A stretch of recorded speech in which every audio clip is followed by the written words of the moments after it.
হিসাব হয়ে যেত, একবার আমি বাসায় লাশ দিয়ে দিত। চিন্তা করুন আপনারা। এখন আপনারা কি চাইতেছেন? এখন আমরা বিচার চাই যে একটা ইন্টারনেট রেস্ট করে না, ঠিক আছে? এই বাচ্চাটার গায়ে ওরা কিভাবে হাত তুলতে পারে? সেনাবাহিনী আঘাত করছে। সেনাবাহিনী কিভাবে আঘাত করতে পারে?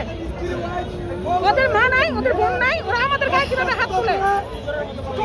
মহিলারা তুলতে পারে, একটা পুরুষ মানুষে আমার গায়ে হাত দিয়ে, আমার হাত দিয়ে সরাই দেয়, কারণটা কি? ওদের এই অধিকার দিতে কেউ? তোমাকে কয়জন সেনা সদস্য ধরে তোমাকে প্রথমে কি করেছিল আসলে ওরা? প্রথমে বাড়ি দিতে, বাড়ি দেওয়ার পরে আমাকে অনেকজন মিল্লা পালাই দিতে। কোথায় ছিলে তখন? আমরা দেখলাম আপনার গায়েও হাত দিয়েছে। এদেরকে আন্দোলনে কি আপনাদের কিছু? আমার বাবা তোমার বাবা কি ছিল? আরেকজন আর্মি মানে সৈনিক ছিল।